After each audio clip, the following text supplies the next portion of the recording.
A manhã de 8 de setembro de 2009 começou com uma nota de estranheza em Austin, no Texas.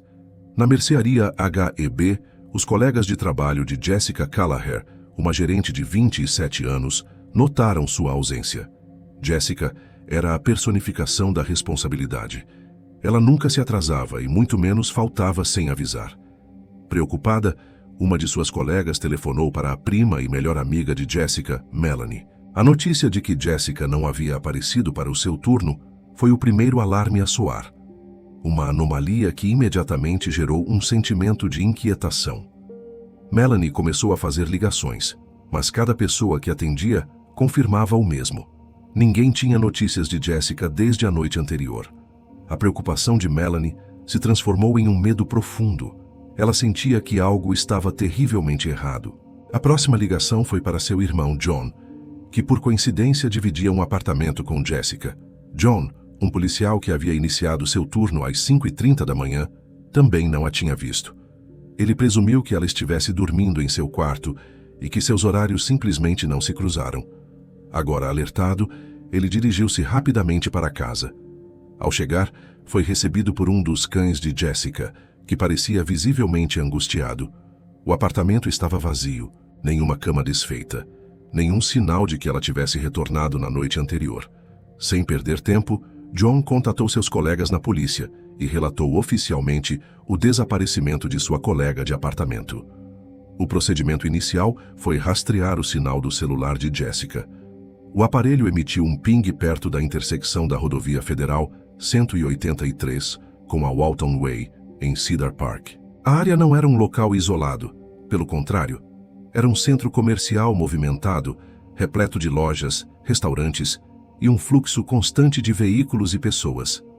Com a localização em mãos, Melanie e seu namorado, Sir, correram para o local. Não demorou para que avistassem o carro de Jessica, um Kia branco, estacionado de forma organizada em frente a uma pizzaria Little Caesars. Ao se aproximarem, porém, uma onda de um odor terrível os atingiu, mesmo com as janelas do veículo fechadas. O calor era intenso, com a temperatura externa atingindo 32 graus Celsius, transformando o interior do carro em uma estufa. Através do vidro, eles viram Jessica. Ela estava caída no banco do motorista, que estava reclinado muito mais para trás do que sua estatura permitiria. Ela não se movia. A porta do carro estava destrancada. Quando a abriram, o cheiro tornou-se insuportável. Melanie, em desespero, tocou a cabeça de Jessica tentando acordá-la, mas seu corpo estava inerte, a pele vermelha por queimaduras de sol e coberta de marcas. Seu cabelo estava úmido de suor. Enquanto Sir ligava para a emergência, a terrível realidade se instalava. Jessica Callaher estava morta. Para entender a magnitude da perda, era preciso saber quem era Jessica. Nascida em 8 de maio de 1982, Jessica era descrita por todos como uma luz. Era calorosa, amigável e possuía uma habilidade natural para fazer amigos, fazendo com que qualquer estranho se sentisse como seu melhor amigo em minutos. Sua família a lembrava como alguém que estava sempre sorrindo, uma pessoa genuinamente bondosa que iluminava qualquer ambiente em que entrava. Mas por trás do sorriso contagiante havia uma mulher de incrível determinação e foco. Ela tinha um sonho claro desde o ensino médio: tornar-se professora de crianças no ensino fundamental. Para alcançar seu objetivo, ela se formou em ciências na Universidade Estadual do Texas e, na época de sua morte, estava economizando e se preparando para cursar um mestrado. A vida não era fácil.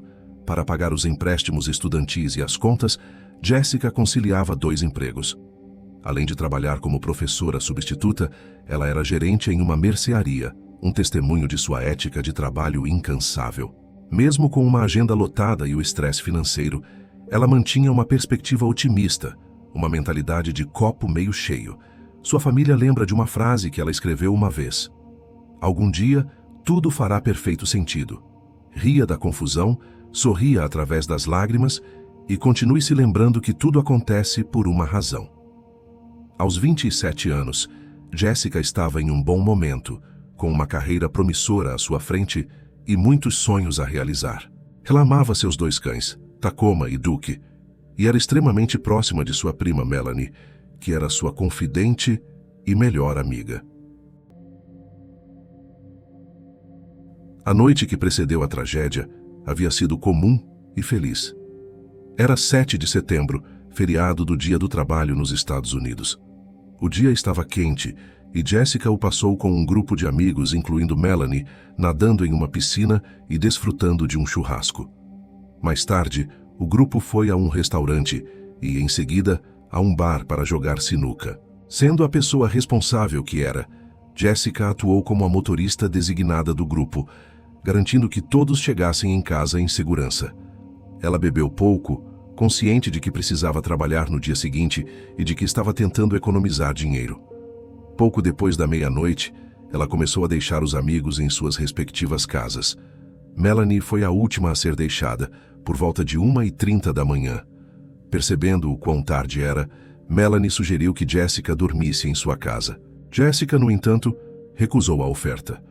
Ela queria acordar disposta para o seu turno de trabalho e precisava passar em uma loja para comprar ração para seus cães no caminho para casa. Ela abraçou sua prima, despediu-se e partiu em seu Kia branco, com a intenção de fazer uma parada rápida em um Walmart 24 horas antes de finalmente ir para casa descansar. Seria a última vez que Melanie a veria com vida. Quando os detetives chegaram à cena do crime, encontraram um quebra-cabeça complexo e perturbador. A primeira preocupação foi o calor avassalador, que ultrapassava os 40 graus Celsius e ameaçava degradar rapidamente qualquer evidência forense que pudesse ter sido deixada para trás. Um exame inicial do corpo de Jessica revelou a brutalidade do ataque que ela sofreu. Havia uma marca de ligadura nítida em seu pescoço, acompanhada por pequenas hemorragias na pele do rosto e dos olhos, sinais clássicos de estrangulamento. Ela também apresentava múltiplos hematomas nos ombros e braços, indicativos de uma luta desesperada por sua vida. Os arranhões em seu próprio pescoço contavam a história silenciosa de suas unhas cravando em sua pele, enquanto tentava, em vão, libertar-se do aperto de seu agressor.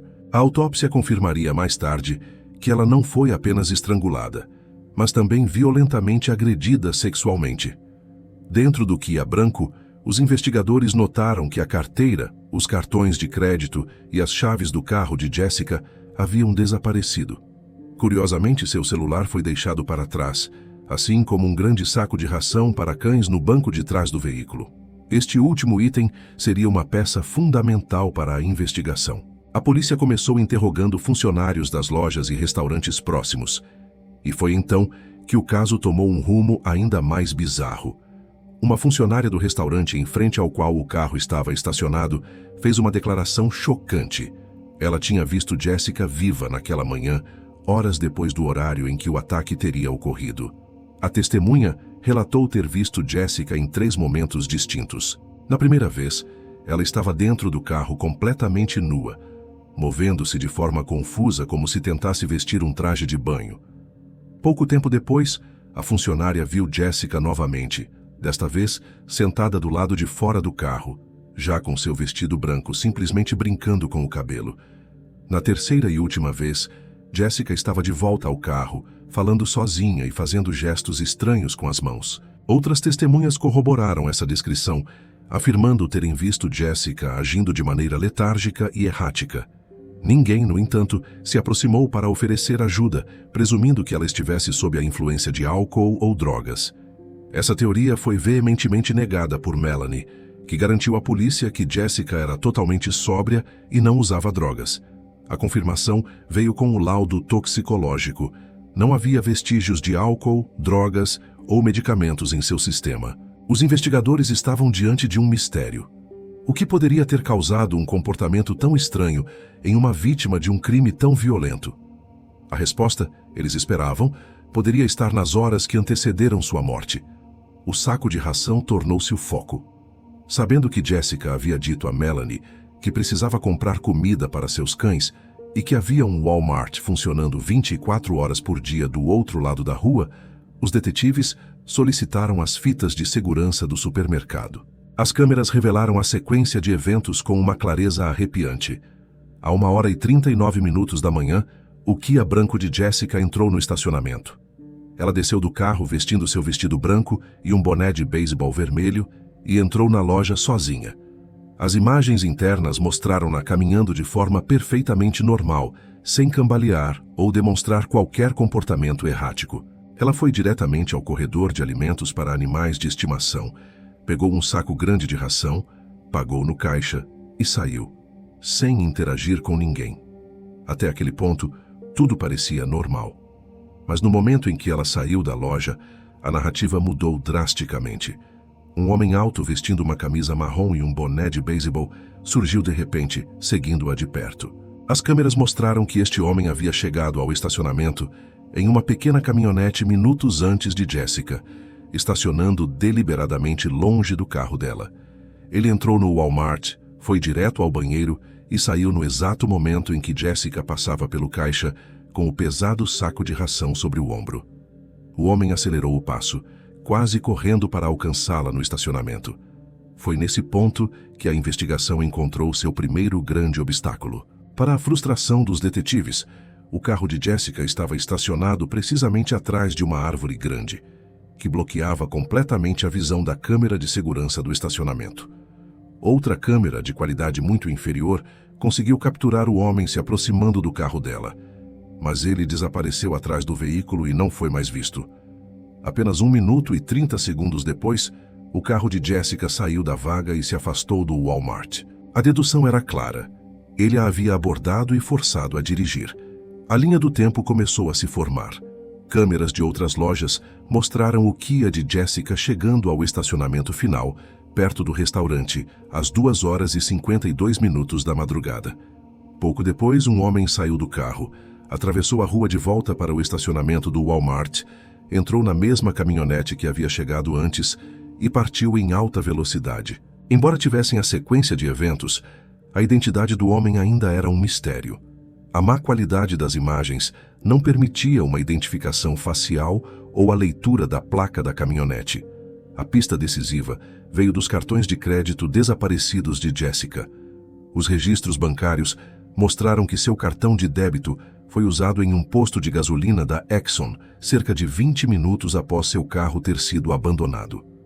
Os investigadores imediatamente obtiveram as imagens de segurança do posto. A câmera desta vez era nítida.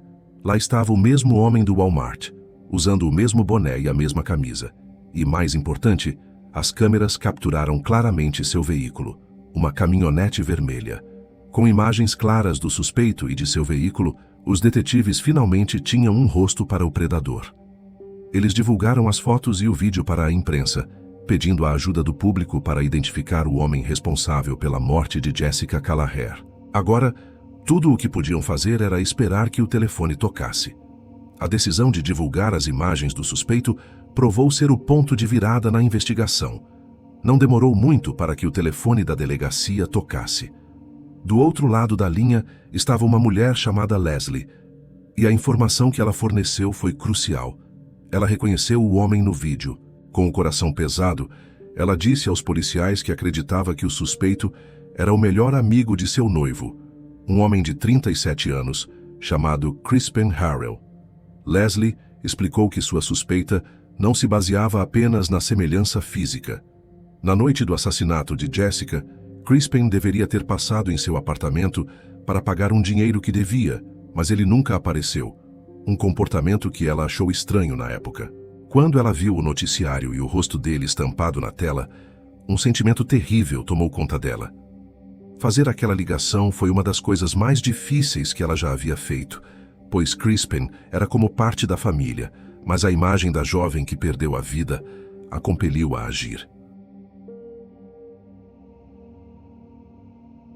Com um nome em mãos, os detetives agiram rapidamente.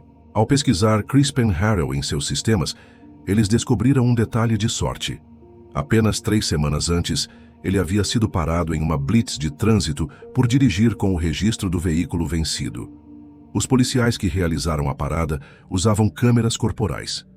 A análise dessa gravação foi o elo que faltava. O vídeo mostrava, sem margem para dúvidas, que Crispin Harrell dirigia a mesma caminhonete vermelha, vista nas câmeras do posto de gasolina, e, para selar a conexão, ele usava exatamente o mesmo boné de beisebol. A polícia agora tinha certeza. Ele era o homem que estavam procurando. 5 dias após a descoberta do corpo de Jessica, os investigadores bateram à porta de Crispin Harrell. Antes mesmo de falarem com ele, notaram algo que denunciava sua culpa.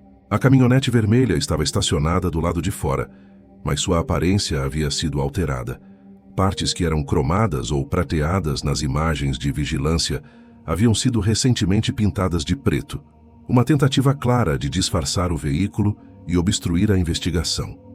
Quando Crispin atendeu a porta, ele não pareceu surpreso em ver a polícia. Sem hesitação, ele admitiu ter estado com Jessica naquela noite. Mas a história que contou foi uma obra de ficção elaborada, projetada para explicar sua presença e, ao mesmo tempo, se eximir de qualquer culpa.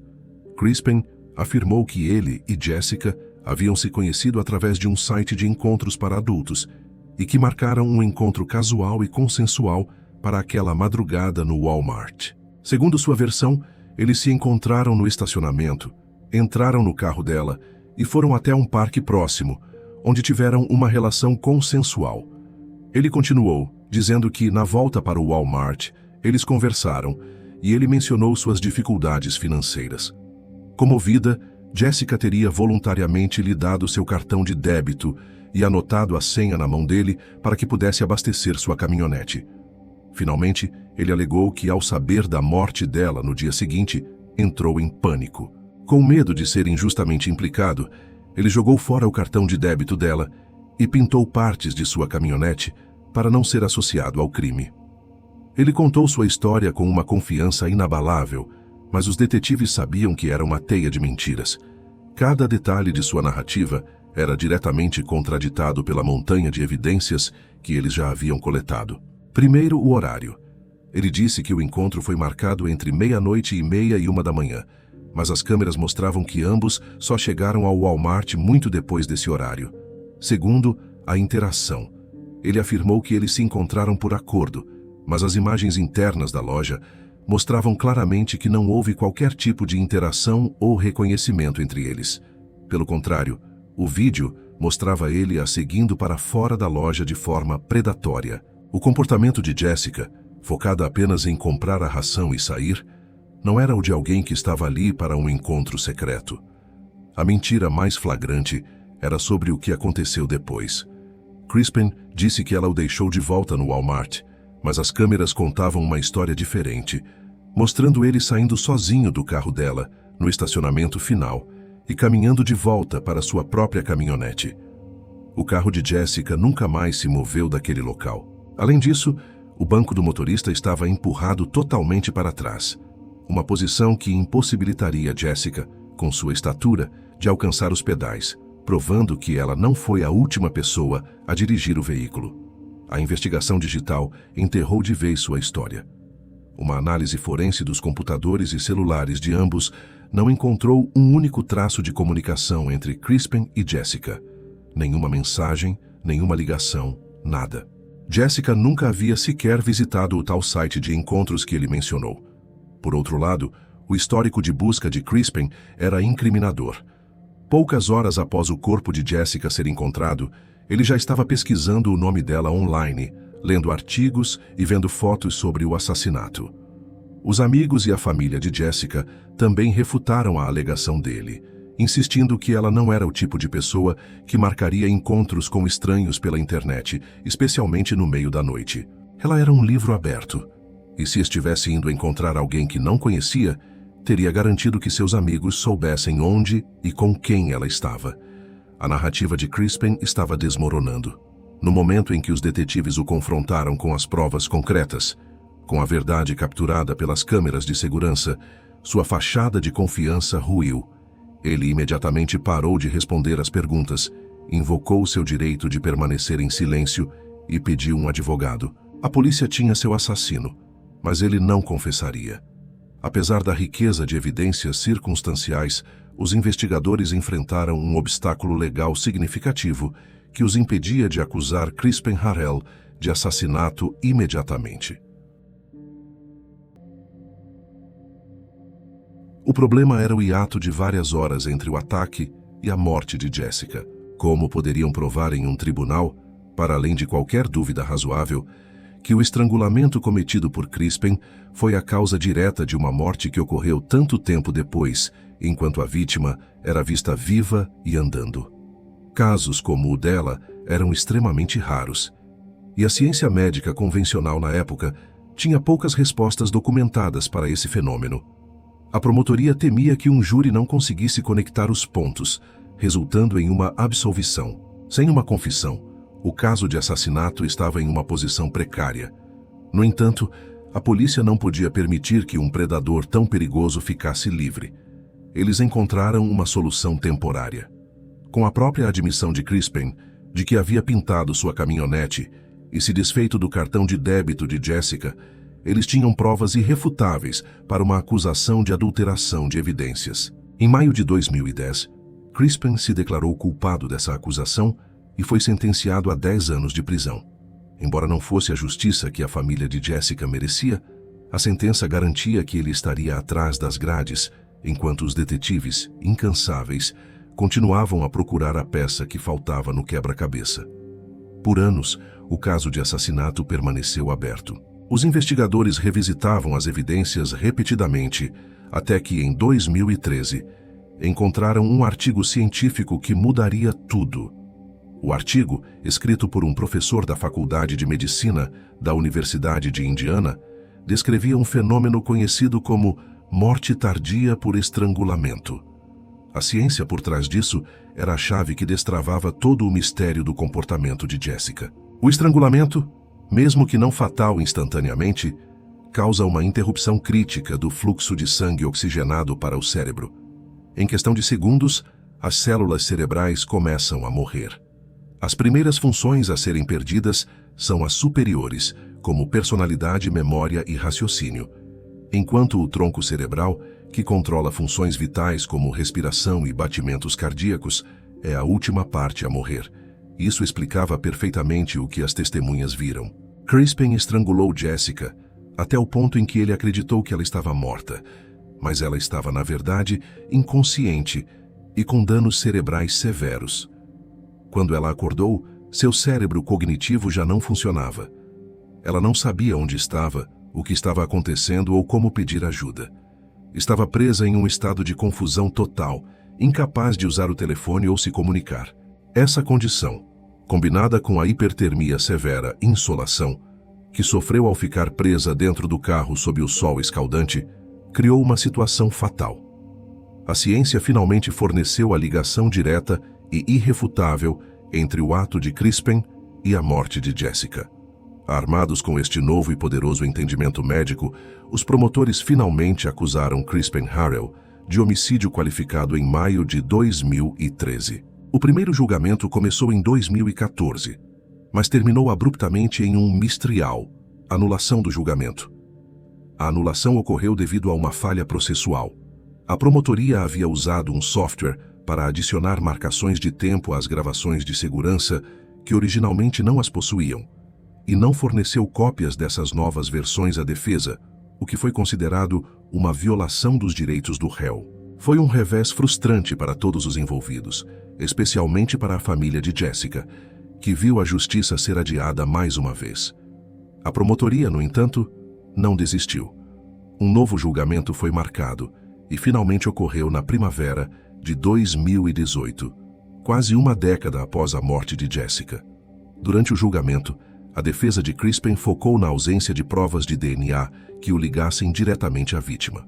Eles argumentaram que se Jessica lutou, o DNA dele deveria estar sob as unhas dela. A promotoria rebateu com perícia, explicando que o calor extremo e a umidade dentro do carro por tantas horas teriam degradado qualquer vestígio de DNA a ponto de ser indetectável. Em vez disso, a acusação construiu seu caso sobre a esmagadora evidência em vídeo e o testemunho de especialistas sobre a morte tardia por estrangulamento. Desta vez, a estratégia funcionou. O júri considerou Crispin Harrell culpado de homicídio qualificado, sequestro, roubo e agressão agravada. Como a pena de morte não foi solicitada, ele foi automaticamente sentenciado à prisão perpétua, sem possibilidade de liberdade condicional. Em 2020, ele apelou da condenação, mas o recurso foi negado, e ele permanece preso para cumprir sua sentença. Para a família de Jessica, o veredito trouxe um encerramento legal, mas não o alívio emocional que esperavam. Saber que o responsável estava preso não mudava o fato de que ele ainda vivia, enquanto a vida de Jessica havia sido roubada. Seu pai, Richard, lamentou o futuro que lhe foi tirado. Ele me tirou a oportunidade de levá-la ao altar. Ela teria sido uma ótima mãe, eu sei disso. Eu sinto muito a falta dela. Sua prima Melanie confessou que a imagem horrível que viu naquele estacionamento assombra até mesmo as boas memórias e que nenhum dia jamais parece completo novamente. A história de Jessica é uma tragédia de violência sem sentido, mas também um doloroso lembrete sobre o impacto da inação. Fica a pergunta se uma única ligação para a emergência, feita por uma das várias pessoas que a viram em seu estado de confusão, poderia ter mudado o desfecho.